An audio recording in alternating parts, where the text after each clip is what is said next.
نے آفر کی مجھے وزیر بنانے کی، میں نے نہیں بنا، ایک پولیٹیکل ورکر تھے، جماعت کا پولیٹیکل ورکر نہیں، جماعت کا میں پابند تھا، ڈسپلن کا. جی جی ٹھیک ہے. میری صورت یہ تھی کہ میں اس وقت بھی، اس نے مجھے بھی وزارت آفر کی ہے. ڈاکٹر نور الہی صاحب موجود ہیں آج بھی کراچی میں، ضرور کی ہوگی، ان کے بڑے سالے ہیں، جیسے ڈاکٹر بشارت الہی یہاں ہوتے تھے، ان کے سالے، ان کے بڑے بھائی ہیں ڈاکٹر نور الہی، سرجن ہیں، بہت نیک آدمی. ان کے ذریعے سے 1980 میں جب وہ پہلی وزارت اس نے ڈسمس کی تھی، اس کے بعد وہ جا رہا تھا یہ عمرے کے لیے اور کراچی میں تھا مقیم. میں بھی اپنے بیٹے کی بارات لے کر یا نکاح کے لیے میں گیا تھا کراچی. تو ملاقات ہو گئی وہاں؟ نہیں، مجھے پیغام پہنچایا ان کے ذریعے سے کہ میں واپس آ کے نئی کابینہ بناؤں گا تو ڈاکٹر صاحب سے کہو کہ وہ آپ آگے آئیں اور کام کریں. میں نے ان کو جواب دیا کہ نہیں، اول تو یہ کہہ دیجئے کہ میں اس کا اہل نہیں ہوں، میرے اندر اس کی صلاحیت نہیں ہے. ثانیاً آپ نے ہمیں کچھ کرنے نہیں دینا، آپ کے اوپر تو اصل کنٹرول جنرلوں کا ہے، اور آپ بدنام ہمیں کریں گے کہ انہوں نے کچھ نہیں کیا، کر ہم نہیں سکیں گے. اس لیے میں نے صاف کورا جواب دیا. البتہ اس کے بعد جب اس کی آفر آئی ہے شورا کی، اب وہاں میرے سامنے سوال یہ تھا کہ میں اس ملک کا ایک شہری ہوں، جمعہ کا خطبہ دیتا ہوں میں مسجد دارالسلام میں، اس خطبے میں یہ تنقید بھی کرتا ہوں ضیاء الحق پر اور اسے مشورے بھی دیتا ہوں. بالکل ماشاءاللہ، آپ نے ہمیشہ کلمہ حق کہا ہے، اسی لیے تو لوگوں کو یہ خیال آیا کہ کلمہ حق کہنے والا ایک ہمارا محبوب جو مذہبی رہنما ہے، ان کو کیوں ادھر چلے گئے. میری بات پوری ہو جانے دیجیے. اب میں جب جمعے میں کھڑے ہو کر کہتا تھا کہ ضیاء الحق یہ مت کرو یا یہ کرو، جب یہ شورا کی آفر آئی تو مجلس شورا کے لفظ سے بھی میں نے دھوکہ کھایا کہ یہ مجلس مشاورت واقعی کوئی قائم کرنا چاہتا ہے. اور میں نے یہ کہا کوئی اسلامی نظام کی طرف چلنا چاہتے ہیں. اگر میں یہاں کھڑا ہو کر اسے مشورہ دیتا ہوں تو جیسے آپ انگریزی میں کہتے ہیں right from the horse's mouth, تو right into the horse's ear جا کر کوئی بات کہنے کا موقع مل رہا ہے تو میں استفادہ کر لوں.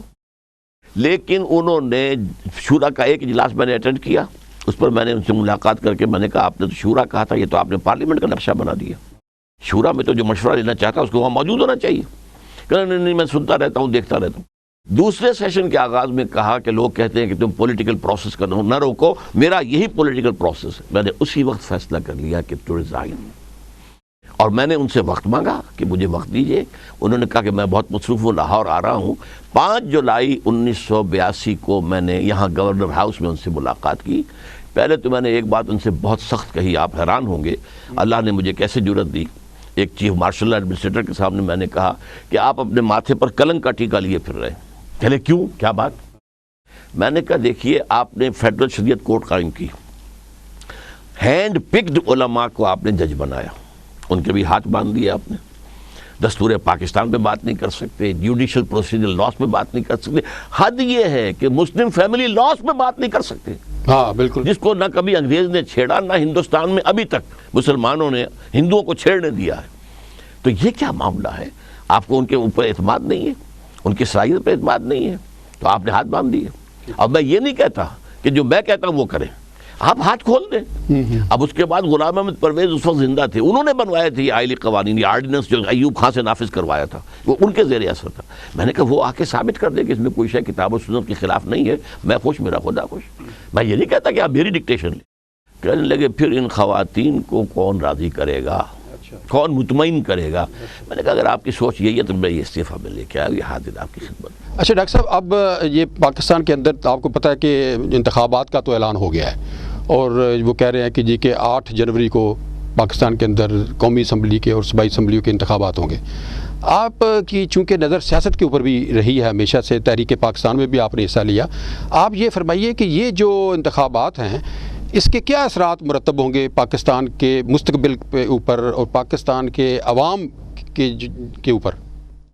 اصل میں تو انتخابات سے پہلے بہت بڑا خطرہ محسوس کر رہا ہوں جی، اور وہ خطرہ یہ ہے تو میرے نزدیک پاکستان کے وجود کے لیے خطرہ ہے کہ اب جو صورت بن گئی ہے، بے نظیر صاحبہ کی بھی جو ان کے ساتھ گفت و شنید تھی وہ کٹ گئی ہے، اور میں سمجھتا ہوں کہ اب بے نظیر صاحبہ جو ہیں پوری طرح پختہ ہو چکی ہیں.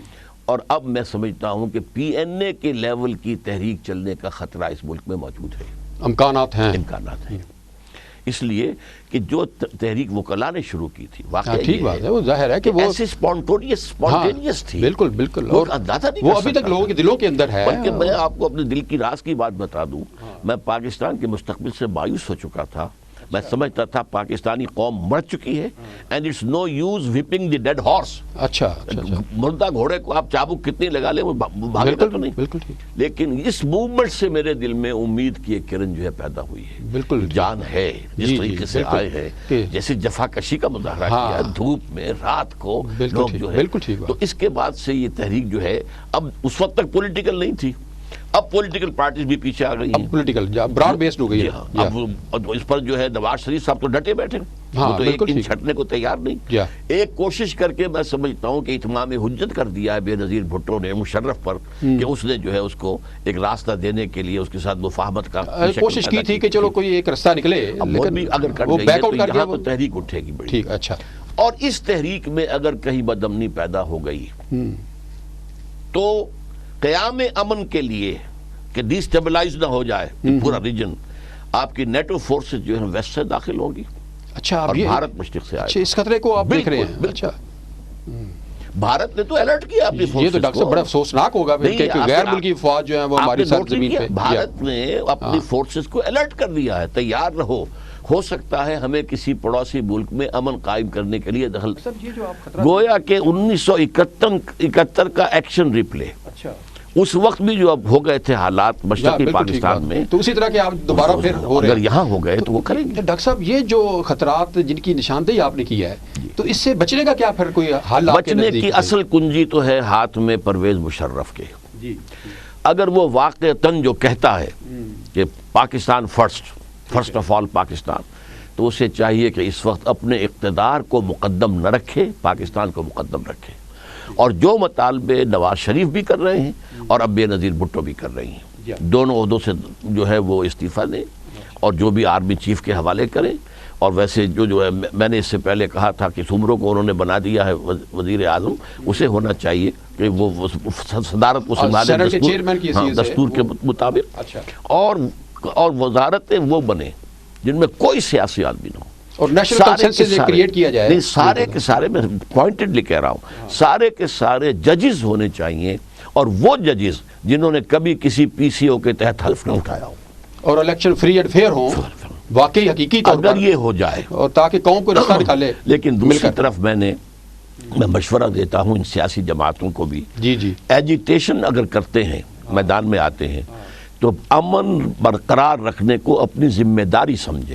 ٹھیک ہے, یعنی جو شخص لوگوں کو سڑکوں پر لائے وہ ذمہ داری لے کے پورا کوئی توڑ پھوڑ نہ ہو, بلکہ کوئی کرے تو اسے اپنا اور ملک کا دشمن سمجھ کر خود حکومت کے حوالے کرے, تاکہ یہ کہ وہ فضا پیدا نہ ہو جائے کہ جس کو بہانہ بنا کر نیٹو کی فورسز آ جائے یا بھارت آ جائے. بالکل ٹھیک. اچھا ڈاکٹر صاحب, آپ کے جو چاہنے والے ہیں ان کو سب کو علم ہے کہ آپ نے جو تعلیم, جو ٹریڈیشنل اس کو تعلیم کہتے ہیں, روایتی تعلیم جو آپ نے حاصل کی, آپ گورنمنٹ کالج لاہور میں بھی آپ نے تعلیم حاصل کی, اس کے بعد آپ نے میڈیکل بھی کیا, میڈیکل کا امتحان بھی پاس کیا, اور MBBS کیا, اس کے بعد پریکٹس بھی کی.